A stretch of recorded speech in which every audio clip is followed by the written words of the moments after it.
untuk masuk ke dalam ajaran Islam. Nah, jadi ini ketentuan dakwah dalam Islam. Jadi nggak boleh ada orang dipaksa masuk Islam, dipaksa menjalankan syariat Islam. Itu nggak boleh.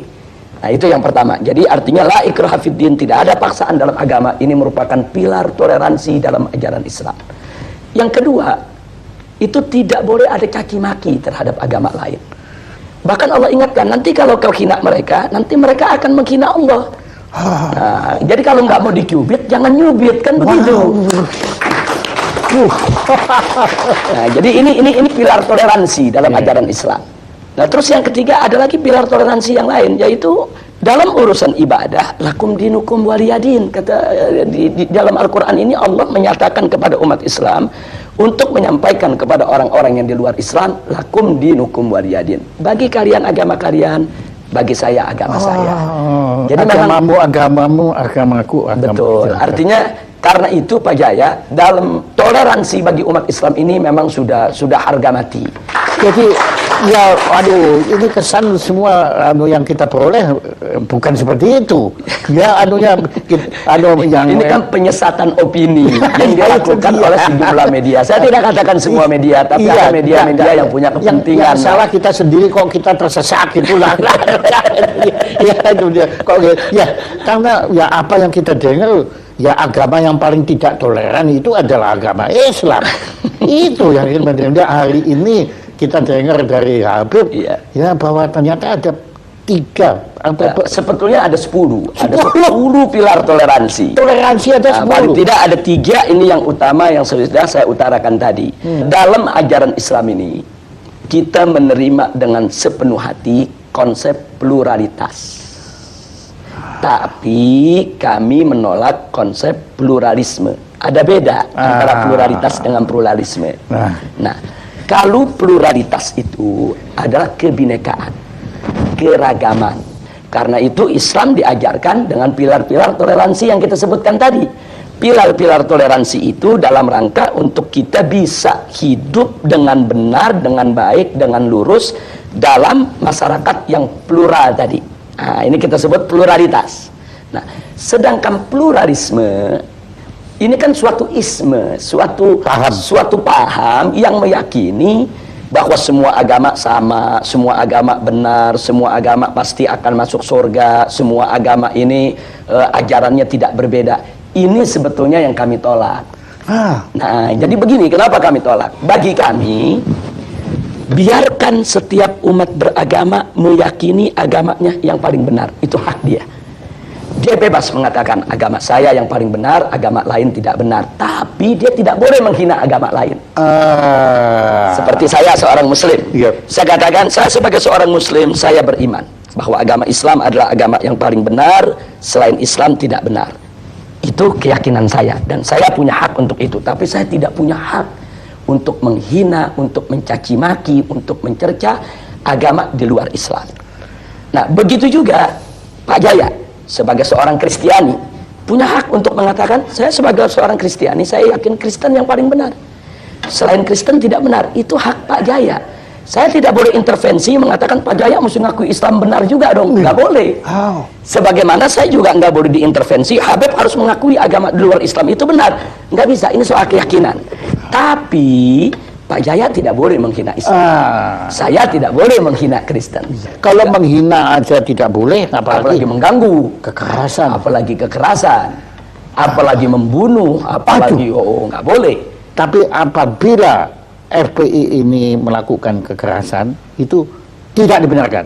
Tidak dibenarkan. Jadi di dalam organisasi FPI ini ada prosedur standar. Yang pertama, kita menunggu laporan masuk. Nah, artinya ada laporan dari masyarakat bahwa di wilayah mereka itu katakan ada tempat perjudian, ada tempat pelacuran, harus ada laporan dari masyarakat. Jadi tidak ujuk-ujuk FPI datang tanpa permintaan masyarakat. Ujuk-ujuk. Ini masih ada logat Betawinya ya. Iya, jabat ujuk-ujuk itu bahasa Inggrisnya apa itu kan? Jadi kita mesti ada laporan dulu dari masyarakat. Nah, kalau masyarakat melapor, berarti kan di sini ada ketidaknyamanan dari masyarakat terhadap kemaksiatan tadi. Nah, kalau laporan sudah masuk, kami lakukan langkah investigasi. Oh, pakai investigasi. Iya, artinya kami periksa dulu laporan masyarakat itu benar atau tidak.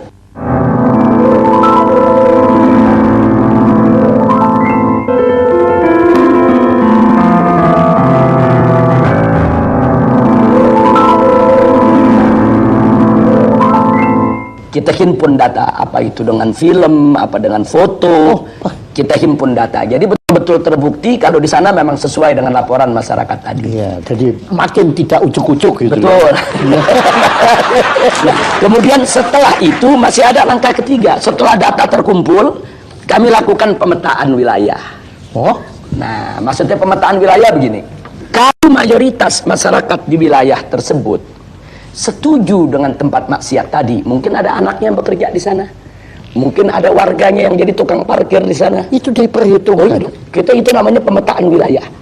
Nah, andai kata masyarakat di sana masih mendukung tempat maksiat tadi, maka kami sebut wilayah dakwah.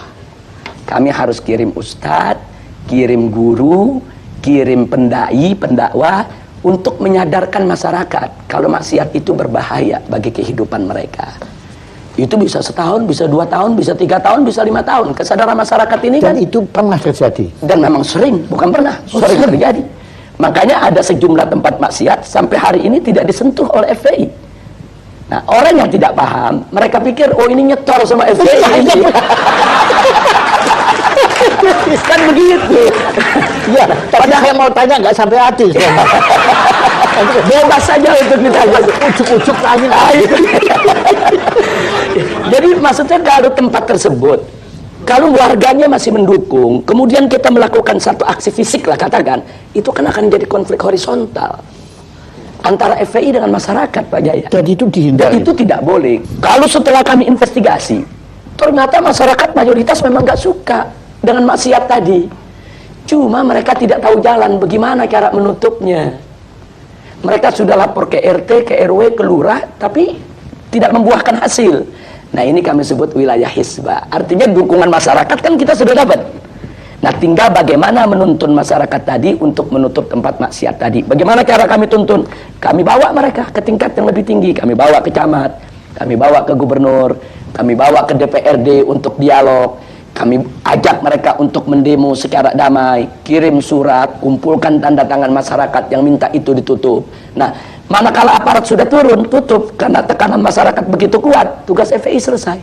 Makanya saya pernah dengar Habib bilang kalau tidak ada maksiat, kan bilang diminta FPI membubarkan diri, dibubarkan. Iya.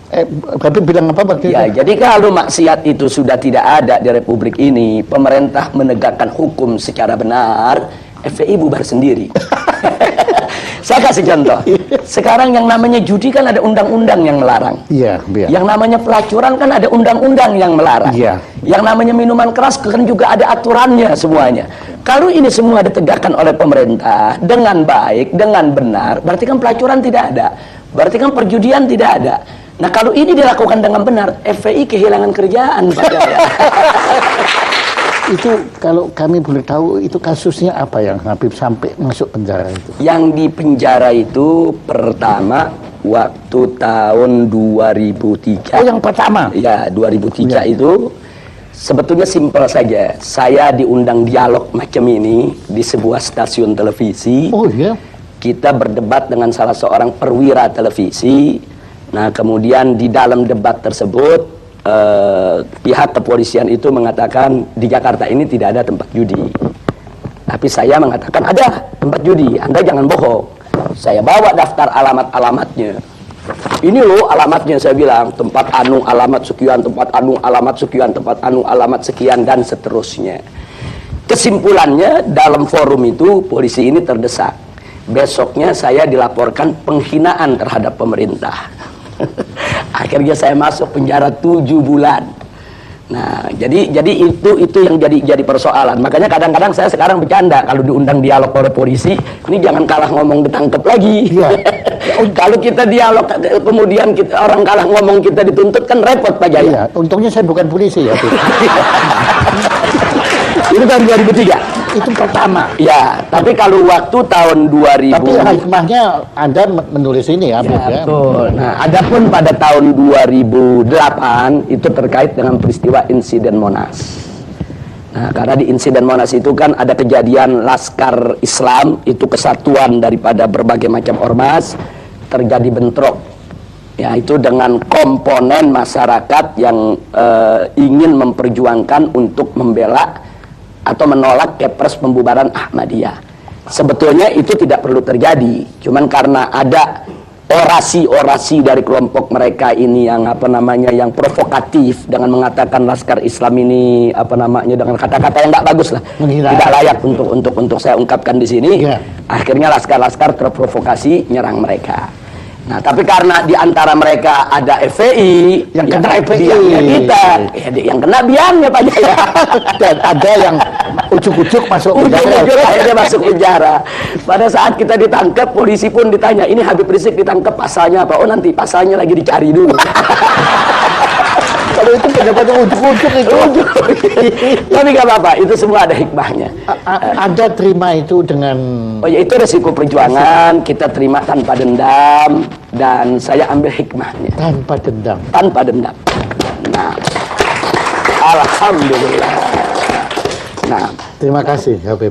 Ya, ini suatu pencerahan, satu pelajaran, pengalaman, masukan informasi bagi kita semua untuk lebih bisa memahami makna perjuangan FPI yang sebenarnya. Ya, dan moga-moga juga siaran talk show yang sederhana ini ya itu bisa didengar juga oleh pemirsa-pemirsa sebanyak mungkin supaya mereka pun atau kami ya, saya beratasnya mereka juga bisa memahami. Dan kita bukan lagi takut, bukan lagi curiga, bukan lagi benci pada FPI, tapi kita mungkin bisa bersama-sama FPI untuk memerangi maksiat di angkara murka di negara kita tercinta ini.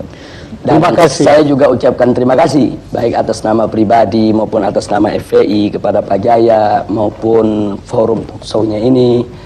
Yang luar biasa, kita juga di luar dugaan bisa diundang, bisa diberi kesempatan bicara dengan leluasa, dengan bebas. Dan di sini juga saya ingin menyatakan sebelum kita berpisah, FPI ini kan bukan malaikat. FPI ini kan juga tidak boleh mengklaim kalau dirinya suci. Wow. Di dalam FPI kan juga ada oknum-oknum yang tidak baik juga. Nah, karena itu saya juga minta bantuan masyarakat. Manakala masyarakat mendapatkan ada oknum-oknum FPI yang tidak bagus akhlaknya, tidak bagus moralnya, dan memang melakukan hal-hal yang tidak patut di wilayahnya, tolong laporkan kepada kami.